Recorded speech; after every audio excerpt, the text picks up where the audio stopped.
kind of just regulates itself and operates as it wanted to. I think he mentioned that law enforcement was hostile and legislature was hostile to creating ordinances and to regulate it. So through California's proposition system, we legalized medical marijuana, and the Attorney General, Jerry Brown, who's now running for governor, created something called the Attorney General's Guidelines for medical marijuana. And one of the things he said was, well, I guess we could have dispensaries as long as they operate as a nonprofit. So without all this legal framework, dispensaries have sort of interpreted that a little as they go. And some dispensaries are huge. There's one in in Oakland Harborside that makes about $3 million a year, and the other ones are much smaller. But we don't have some of the framework that I just heard Leland explain. What are the concerns, if any, about what might happen to the dispensary system should Prop 19 pass in California? There's a lot of concern that Proposition 19 will stomp all over medical marijuana patients' rights. But from what I've read, they were very careful when they wrote Proposition 19. They looked very closely at Proposition 215 and even wrote words into it that said this doesn't take away from medical marijuana rights, it doesn't take away from the Proposition 215 rights, so that it can't be interpreted at some point in a court of law to take away the rights of medical marijuana patients. All right, let's go back to the guys in the Mail Tribune. Another question? Yeah, do you think if Prop 19 passes and there's some fairly good regulations written that the law enforcement have less problems when they go into backyard gardens trying to figure out if they're legal or not? Does it work? Oh, so you might. Oh, it's turned yours on. How does that work? It's on. Can you hear me? No. No. Check. There we go.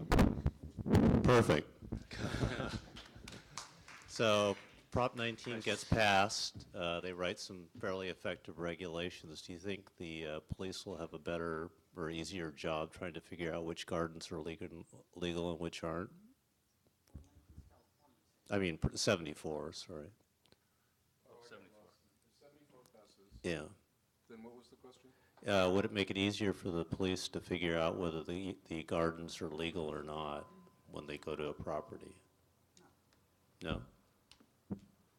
I'm not clear what the difficulty is now. There's a legal number of plants that a person can have. There's a legal size between the mature and, it requires law enforcement to bring a ruler. But other than that, it's not complicated to enforce. I would disagree. It's very complicated to enforce because there's all sorts of problems with the current OMMP program. I'll tell you right now, your limits, and he already spoke to the limits, okay? So would the new law make it better, though? Is that? The new law allows patients that can't obtain the marijuana by growing themselves to go to a dispensary and purchase it. That's what 74 is about. And we're not in total disagreement on making sure patients have access to marijuana. I'm so glad to hear you say that. All right, we're not in disagreement with that, okay? But there's a way to do that. It's called a pharmacy, okay? It's not in the situation you have now where I can have the 6 plants and I can have my pound and a half. What's crazy about the law right now is, as it stands, is I can be in violation only if I'm over my limit on my plants. I can have 16 pounds hanging on my plant right now. That's cool until I harvest it. And I can have a pound and a half today, and I can have a pound and a half tomorrow, as long as I have a pound and a half in possession. And there are gross problems with the current law, gross deviations from the law, and a lot of people taking advantage of it. And the other question I would ask the other panel members here is, why do we have, in Jackson County, why are we the #2 county in the state for cards, and there's 36 counties in the state, and either we got a lot of sick people, we got a lot of people abusing the system. And when you look at the breakdown, how this was sold to the Oregon voter, it was for those specific diseases. It wasn't for the chronic pain and nausea that is the overwhelming majority of what cards are held for. So would 74 make it any better? 74 isn't going to change the OMMP program. It's just going to provide dispensaries for those that cannot grow it themselves or obtain it themselves from another care provider to go and buy it. So do you think that's true, Leland, that it would make Well, I think it goes back to Bob's question. I mean, one of the kinds of regulations that we anticipate, for example, is tracking mechanisms so that a patient couldn't go from one dispensary to another dispensary to another dispensary to collect lots and to be able to resell it. But to address Tim's other point, you know, when the law first passed, patients were allowed 3 mature plants, 4 immature plants, 1 ounce per mature plant at the garden, and 1 ounce away from the garden total. And part of the change and they could have an affirmative defense if they had too much. What happened in 2005 was the affirmative defense was repealed and the limits were increased. But the excess that Tim is talking about, the 16 pounds on 24 plants, I guess is what you were talking about, where there can only really be 6, what happens to the other 10 plants? The idea of the program is that the excess would be freely distributed to patients who didn't have it. That's the current supply system idea. And it's happening it's happening at these different groups, but you know, I'm not going to fib to you. Some of it's being diverted. Nobody disagrees with that. I think we have a difference of opinion about how much of it's being diverted. I don't think it's being given away either. Oh, well, come down. Isn't Voter Power still doing giveaways? Come down, Tim, and watch it being given away. I mean, it's I understand that some is being given away, but well, but I'm saying the point is that at that's the $3,000 a pound, it's not being given away. well, and this actually functionally has always been the problem with the Medical Marijuana Act. My friends in law enforcement, Tim, Erik, other people throughout the years, can't wrap their head around. First of all, it's no longer $3,000. It's cheap right now because there's a lot of it. It's Well, harvest time. I agree anyway, with it that. doesn't matter. The price has been going down. Ask steadily. Erik what it is today. It was $2,100 a pound, and that's a bargain. Well, that's Okay, For Erik, 10 let's- pounds. so. Just to, I 'Cause you just gotta want to buy a finish lot. thought, please. I I wanna will get to finish Erik. the thought. All right. Law enforcement has never understood why a person would give away something worth $2,000 a pound or $3,000 a pound or whatever it is. And the fact is, that's the current supply system. And it's not working, and it isn't going to work, and we need to replace it. And we would replace it with pharmacies if the federal government followed Oregon's example and rescheduled it as Schedule 2. But as long as it's in this mistakenly, erroneously in Schedule 1, no physician can prescribe it, no patient can go to a pharmacy to get it. Yes, sir. And we would agree with that. Me and him would agree that Schedule 2 doesn't bother law enforcement at all, and that would get it into a pharmacy, and you could distribute it from a pharmacy aspect, and you could do that. But it requires a change in federal law. Right, because Schedule 1 is high hazard potential, and you can't prescribe at Schedule 1. He's correct on that. Okay, Erik Fisher, you look like you're reaching for a microphone somewhere in there. Your question was, does 74 help with the identification of grow sites? Am I correct? Yeah, exactly. My opinion, no.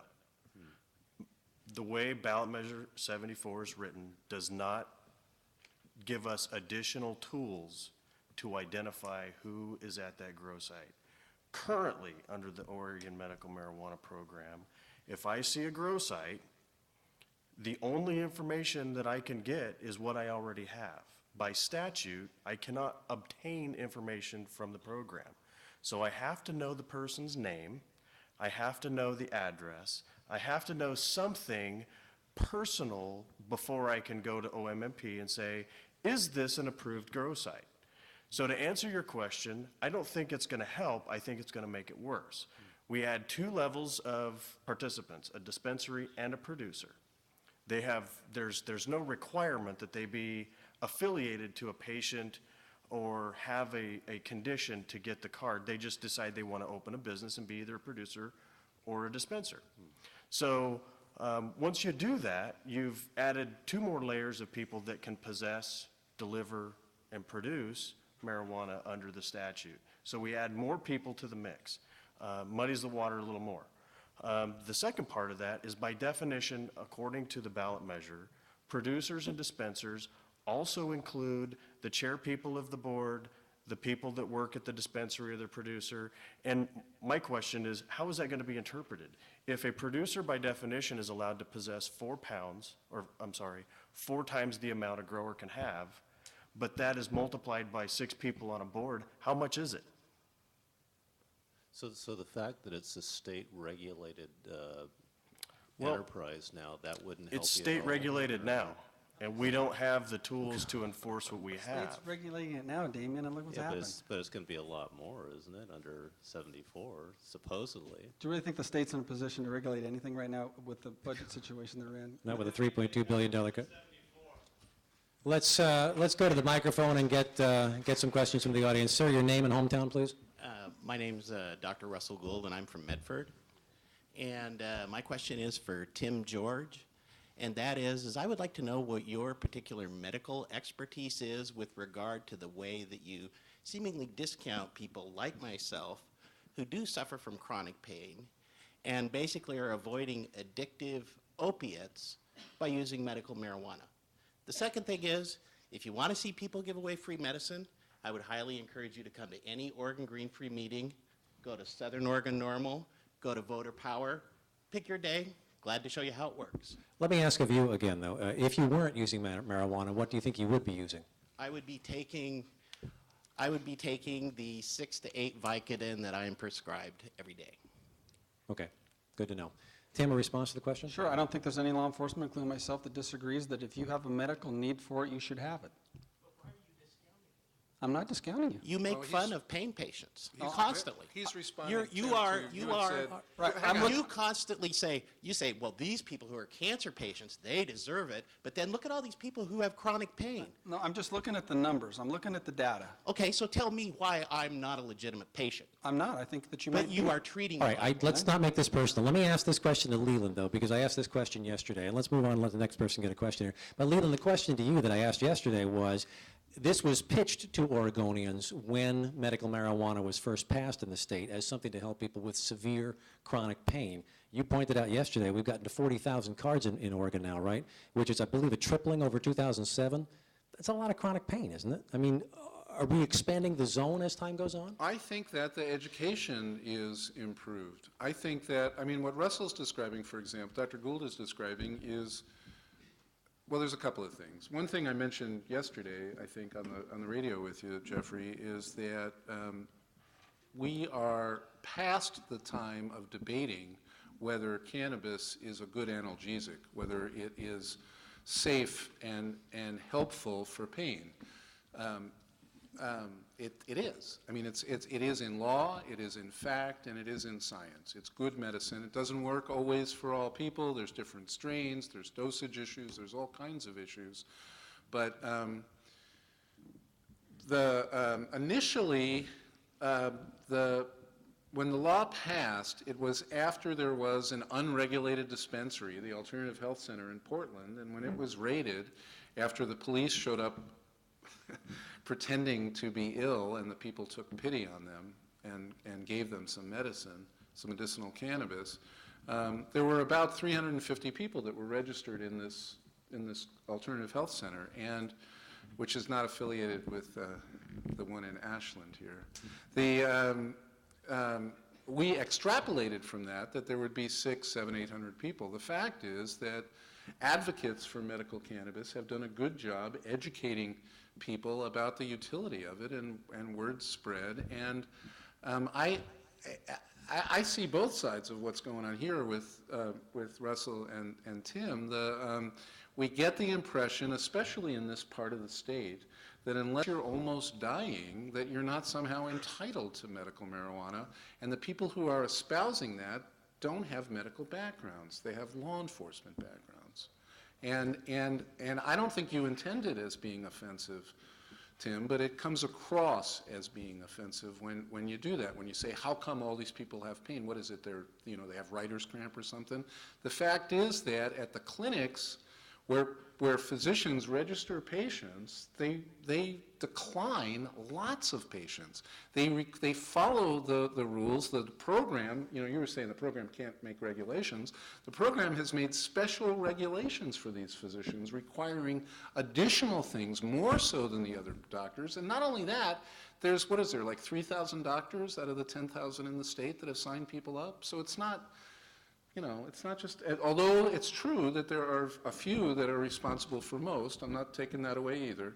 But the fact is, there's 3,000 that have signed up people, a third of Oregon physicians. And so, anyway, I don't think Tim means offense, but I hope you understand why Russell could feel it. Absolutely. I'd like to Go add ahead, Erik. perspective Go ahead. too. And I understand this is a personal issue with most people within the program, but you have to understand law enforcement's perspective. We're not saying that everybody in the program is a criminal.